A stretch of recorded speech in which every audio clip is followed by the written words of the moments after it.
57 of 100 senators voted to convict President Trump at that time, and more than 20 others said they were voting against conviction because the president's term had already expired. At the time, the Republican leader of the United States Senate said this about Donald Trump. A mob was assaulting the Capitol in his name. These criminals were carrying his banners, hanging his flags, and screaming their loyalty to him. It was obvious that only President Trump could end this. He was the only one. Leader McConnell reached those conclusions based on what he knew then, without any of the much more detailed evidence you will see today. Lawlessness and violence began at the Capitol on January 6, 2021, before 1 p.m., and continued until well after darkness fell. What exactly was our commander-in-chief doing during the hours of violence? Today, we address precisely that issue.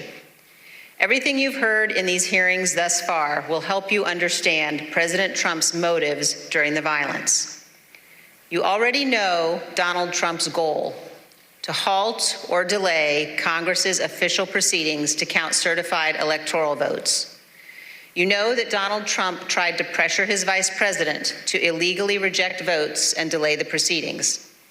You know he tried to convince state officials and state legislators to flip their electoral votes from Biden to Trump.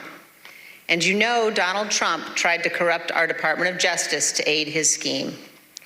But by January 6th, none of that had worked. Only one thing was succeeding on the afternoon of January 6th. Only one thing was achieving President Trump's goal. The angry, armed mob President Trump sent to the Capitol broke through security, invaded the Capitol, and forced the vote counting to stop. That mob was violent and destructive, and many came armed. As you will hear, Secret Service agents protecting the vice president were exceptionally concerned about his safety and their own. Republican leader Kevin McCarthy was scared, as were others in Congress, even those who themselves helped to provoke the violence. And as you will see today, Donald Trump's own White House counsel, his own White House staff, members of his own family, all implored him to immediately intervene to condemn the violence and instruct his supporters to stand down, leave the Capitol, and disperse. For multiple hours, he would not. Donald Trump would not get on the phone and order the military or law enforcement agencies to help. And for hours, Donald Trump chose not to answer the pleas from Congress, from his own party, and from all across our nation to do what his oath required. It's going to be fun to do the 2 cents worth sometimes. Now, he refused to do what every American president must. In the days after January 6th, almost no one of any political party would defend President Trump's conduct, and no one should do so today. Thank you, and I now recognize the gentlewoman from Virginia. Thank you, Madam Vice Chair. Article 2 of our Constitution requires that the President swear a very specific oath every 4 years. Every President swears or affirms to faithfully execute the office of President of the United States, and to the best of their ability, preserve, protect, and defend the Constitution of the United States. The President also assumes the constitutional duty to take care that our nation's laws be faithfully executed, and is the Commander-in-Chief of our military. Our hearings have shown the many ways in which President Trump tried to stop the peaceful transfer of power in the days leading up to January 6th. With each step of his plan, he betrayed his oath of office and was derelict in his duty. Tonight, we will further examine President Trump's actions on the day of the attack on the Capitol.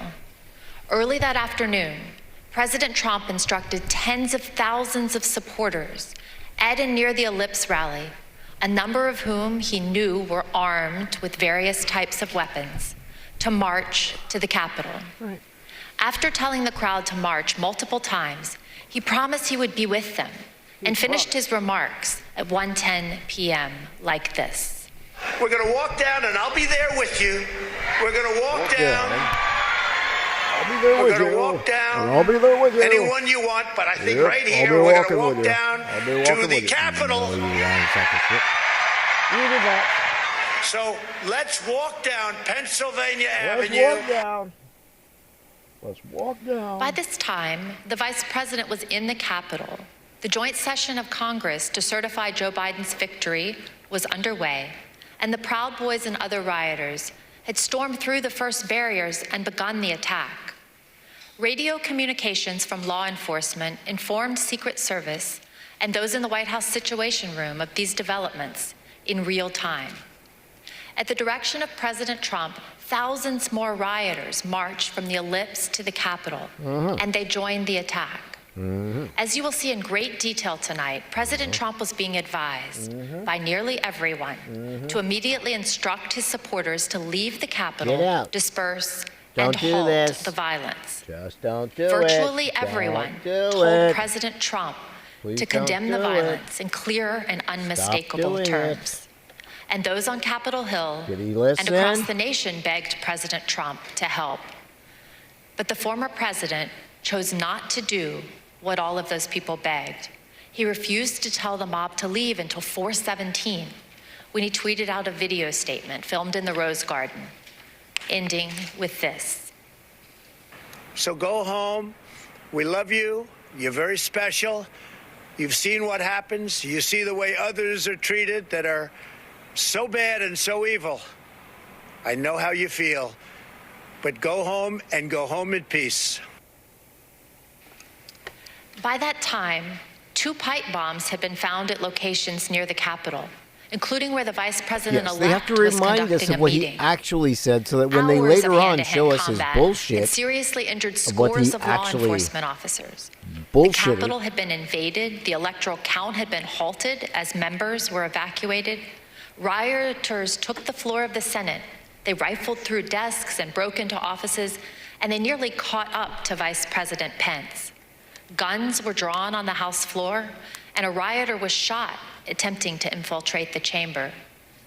We know that a number of rioters intended acts of physical violence against specific elected officials.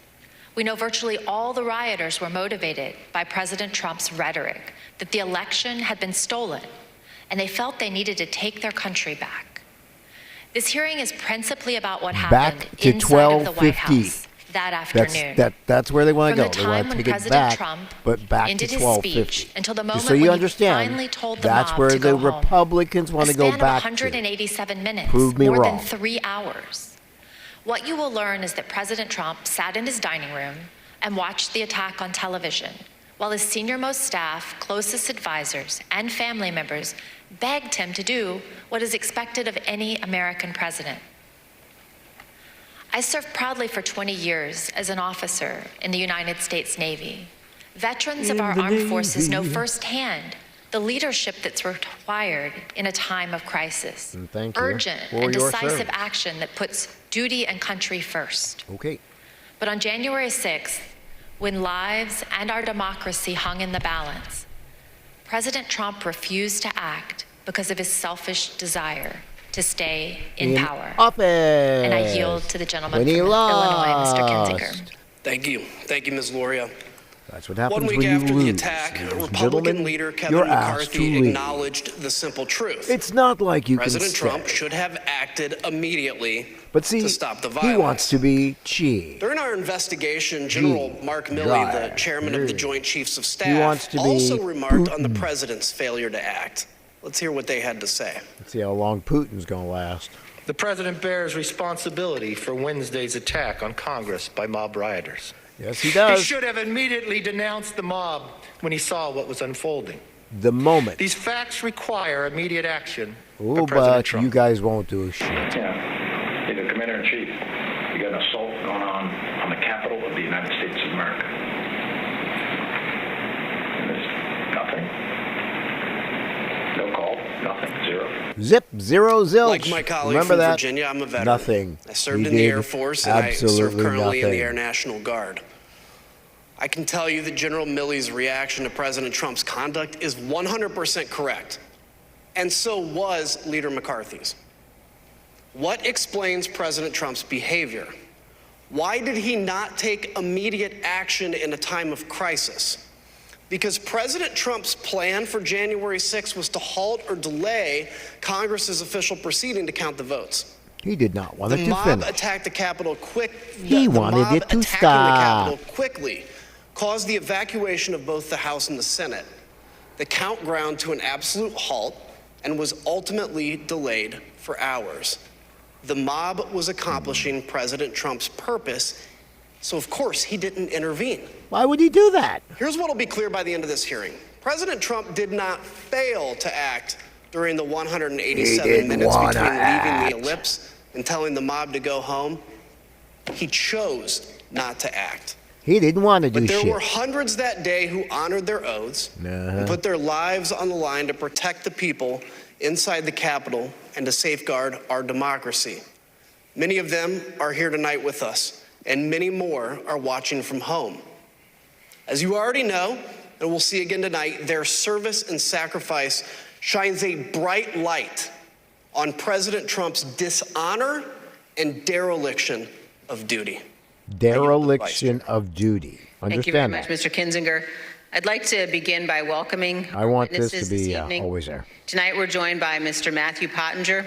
Mr. Pottinger is a decorated I just former come up on Marine the intelligence on officer the who excerpt. served this nation on just a tours little of bit duty louder in than it. Afghanistan and Iraq. He served in the Trump White House from the first day of the administration through the early morning hours of January 7th, 2021. The last role in which he served in the White House was as Deputy National Security Advisor to the President of the United States. We're also joined by Sarah Matthews. Ms. Matthews started her career in communications, working on Capitol Hill, serving on the Republican staffs of several House committees. She then worked as Deputy Press Secretary for President Trump's re-election campaign before joining the Trump White House in June of 2020. She What do they served switch? there as Deputy Press Secretary and Special Assistant to the President until the evening of January 6th, 2021. I will now swear in our witnesses. The witnesses will please stand and raise their right hands. Do you swear or affirm, under penalty of perjury, that the testimony you are about to give is the truth, the whole truth, and nothing but the truth? So help you God. Thank you. You may be seated, and let the record reflect that the witnesses answered in the affirmative. Thank you both again for being here tonight. Mr. Pottinger, thank you for your service to the nation, as well as for joining us this evening. Can you please briefly explain what your responsibilities were as And who the Deputy hell you National are? Security Advisor to the President? What did you do and what? Thank you, Madam Vice Chair. Why should we have listened to you? When I started at the White House, I was a senior director for Asia on the National Security Council staff. So that was a job that involved helping coordinate the president's Asia policy. I supported the president when he met or interacted with Asian leaders. Later, 2019, I was promoted to the job of Deputy National Security Advisor. In that role, I was the chairman of the Deputies Committee. That's an NSC meeting of all of the deputy cabinet secretaries. We would settle important matters of national policy related to our national security, and we would also tee up options for the president and for his cabinet members. It was, I felt then, as I do now, that it was a privilege to serve in the White House. To get to. I'm also very proud of President Trump's foreign policy accomplishments. We were able to finally compete with China. We were also able to broker peace agreements between Israel and 3 Arab states. I mean, those are some examples of the types of policies that I think made our country safer. Thank you, Ms. Pottinger. And were you in the White House during the attack on the Capitol on January 6th? For most of the day, I was in the White House. Although when the president was speaking at the rally, I was actually off-site at a scheduled meeting with India's ambassador to the United States. The National Security Council staff was not involved in organizing the security for what was a domestic event, the rally, but I did return to the White House at roughly 2:30 p.m. Thank you, and I know my colleagues will have additional questions for you about that afternoon. Let me turn now to you, Ms. Matthews. How did you come to join President Trump's White House staff? Thank you, Madam Vice Chair. As you outlined, I am a lifelong Republican, and I joined the Trump re-election campaign in June of 2019. I was one of the first communications staffers actually on board for his re-election campaign. And during that time, I traveled all around the country and met Kayleigh McEnany, who was also working on his re-election campaign.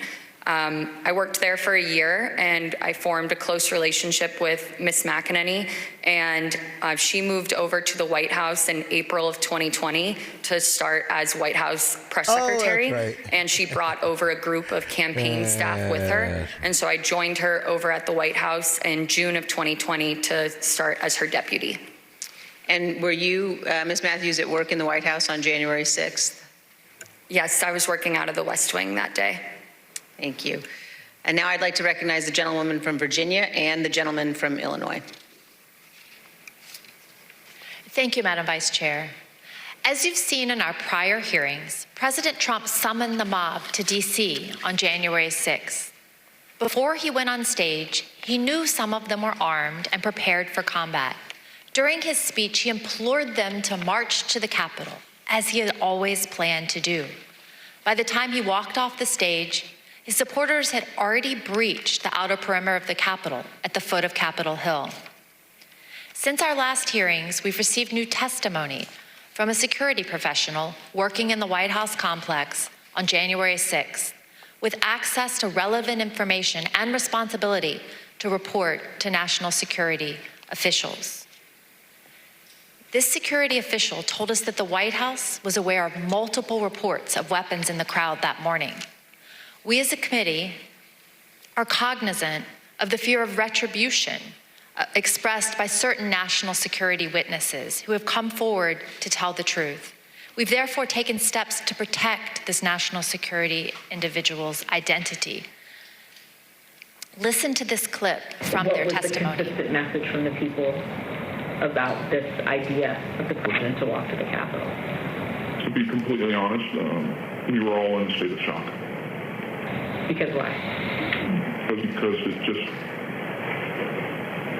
one, I think the actual physical feasibility of doing it, and then also we all knew what that implicated and what that meant, that this was no longer a rally, that this was going to move to something else if he physically walked to the Capitol. I don't know if you want to use the word insurrection, coup, whatever.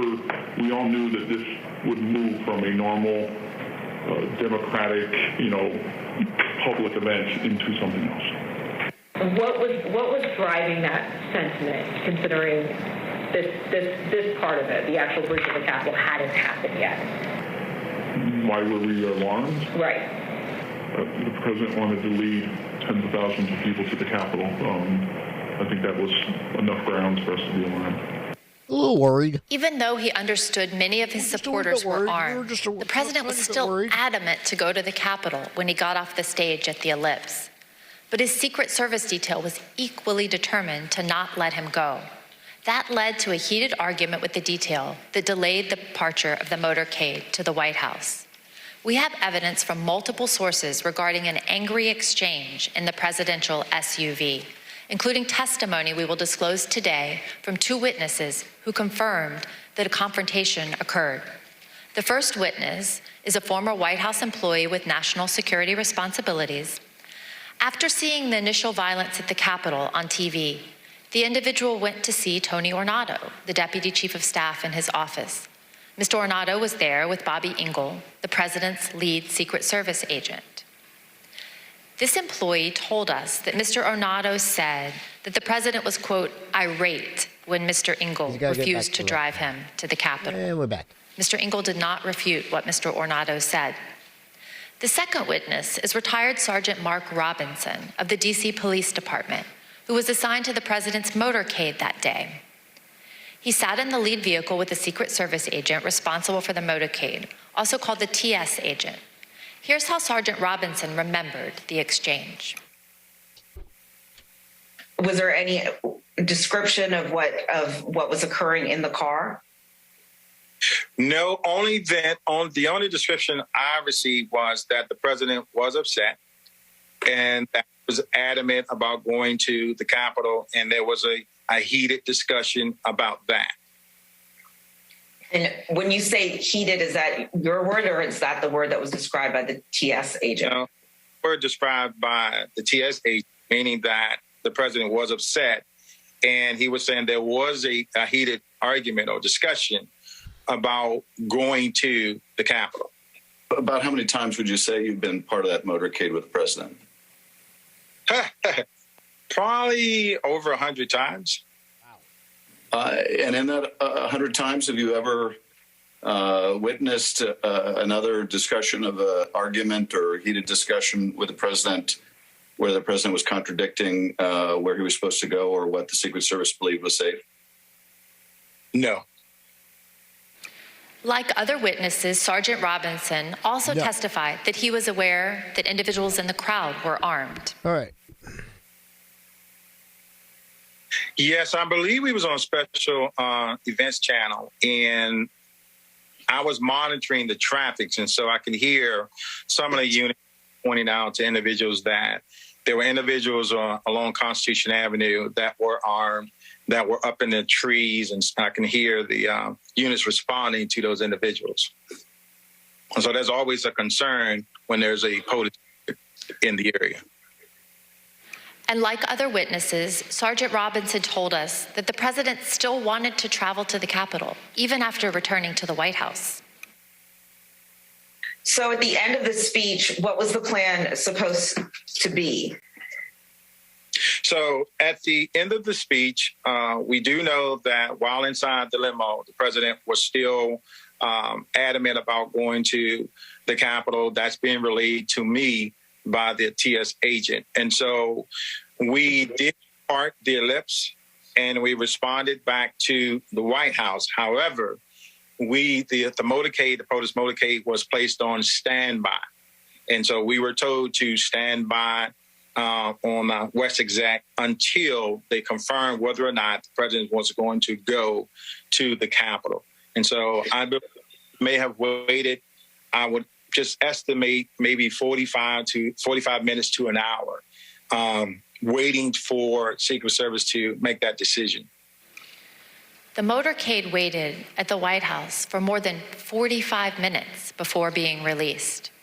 The committee is also aware that accounts of the angry confrontation in the presidential SUV have circulated widely among the Secret Service since January 6th. Recent disclosures have also caused the committee to subpoena yet further information from the Secret Service, which we've begun to receive and will continue to assess. The committee is also aware that certain Secret Service witnesses have now retained new private counsel. We anticipate further testimony under oath and other new information in the coming weeks. After the Secret Service refused to take President Trump to the Capitol, he returned to the White House. What you see on the screen is a photo of him inside the Oval Office immediately after he returned from the rally, still wearing his overcoat. A White House employee informed the president as soon as he returned to the Oval about the riot at the Capitol. Let me repeat that. Within 15 minutes of leaving the stage, President Trump knew that the Capitol was besieged and under attack. At 1:25, President Trump went to the private dining room off the Oval Office. From 1:25 until 4 o'clock, the president stayed in his dining room. Just to give you a sense of where the dining room is situated in the West Wing, let's take a look at this floor plan. The dining room is connected to the Oval Office by a short hallway. Witnesses told us that on January 6th, President Trump sat in his usual spot, at the head of the table, facing a television hanging on the wall. We know from the employee that the TV was tuned to Fox News all afternoon. Here you can see Fox News on the TV showing coverage of the joint session that was airing that day at 1:25. Other witnesses confirmed that President Trump was in the dining room with the TV on for more For them than 2.5 to do hours. that graphic There was no official record of what President Trump masterful. did while in the dining room. Thank you. On the screen is the presidential call log from January 6th. As you can see, there's no official record of President Trump receiving or placing a call between 11:06 and 6:54 p.m. As to what the president was doing that afternoon, the presidential daily diary is also silent. It contains no information from the period between 1:21 p.m. and 4:03 p.m. There are also no photos of President Trump during this critical period between 1:21 in the Oval Office and when he went outside to the Rose Garden after 4 o'clock. The chief White House photographer wanted to take pictures because it was, in her words, very important for his archives and for history. But she was told, quote, nope, no photographs. Despite the lack of photos or an official record, we've learned what President Trump was doing while he was watching TV in the dining room. But before we get into that, it's important to understand what he never did that day. Let's watch. So are you aware of any phone call by the President of the United States to the Secretary of Defense that day? Not that I'm aware of, no. Are you aware of any phone call by the President of the United States to the Attorney General of the United States that day? No. Are you aware of any phone call by the President of the United States to the Secretary of Homeland Security that day? I'm not aware of that, no. Did you ever hear the the president ask for the National Guard? Did you ever hear the president ask for law enforcement response? No. So as somebody who works in the national security space and with the National Security Council, if there were going to be troops present or called up for a rally in Washington, D.C., for example, is that something that you would have been aware of? Yeah, I would have. Do you know if you asked anybody to reach out to any of those that we just listed off? National Guard, DOD, FBI, Homeland Security, Secret Service, this is Mayor probably Bowser, going the to be Capitol more Police about the situation at the Capitol? I am not aware of any of those requests. No, sir. We have confirmed in numerous interviews with senior law enforcement and military leaders, Vice President Pence's staff and D.C. government officials. None of them, not one, heard from President Trump that day. He did not call to issue orders. He did not call to offer assistance. This week, we received additional testimony from yet another witness about why the president didn't make any efforts to quell the attack. The former White House employee with national security responsibilities told us about a conversation with senior advisor Eric Hirschman and Pat Cipollone, the top White House lawyer. This conversation was about a pending call from the Pentagon seeking to coordinate on the response to the attack. Mr. Hirschman turned to Mr. Cipollone and said, the president didn't want to do anything. And so Mr. Cipollone had to take the call himself. So if President Trump wasn't calling law enforcement or military leaders, what did President Trump spend his time doing that afternoon while he first settled into the dining room? He was calling senators to encourage them to delay or object to the certification. Here's Kayleigh McEnany, his press secretary, to explain. All right, then it says back there, and he wants list of senators. And then he's calling them one by one. Do you know which ones he called? To the best of my recollection, no. As I say in my notes, he wanted a list of the senators, and I left him at that point. Because the presidential call log is empty, we do not yet know precisely which senators President Trump was calling. But we do know from Rudy Giuliani's phone records that President Trump also called him at 1:39, after he had been told that the riot was underway at the Capitol. Mr. Giuliani was President Trump's lead election attorney. According to the phone records, the president's call with him lasted approximately 4 minutes. Recall that Fox News was on in the dining room. Let's take a look at what was airing as this call was ending.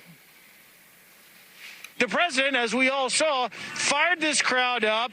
They've all, tens of thousands, maybe 100,000 or more, have gone down to the Capitol or elsewhere in the city, and they're very upset. Now, I jumped down as soon as we heard the news that Brett gave you about Mike Pence. I started talking to these people. I said, what do you think? One woman, an Air Force veteran from Missouri, said she was, quote, disgusted to hear that news and that it was his duty to do something. And I told her, I said, there's nothing in the Constitution unilaterally that Vice President Pence could do. She said, that doesn't matter. He should have fought for Trump. At 1:49, here's what was happening at the Capitol with President Trump's fired up supporters. We're going to give riot warning. We're going to try and get compliance, but this is now effectively a riot. 49 hours declaring it a riot. Give me a moment. I might be back.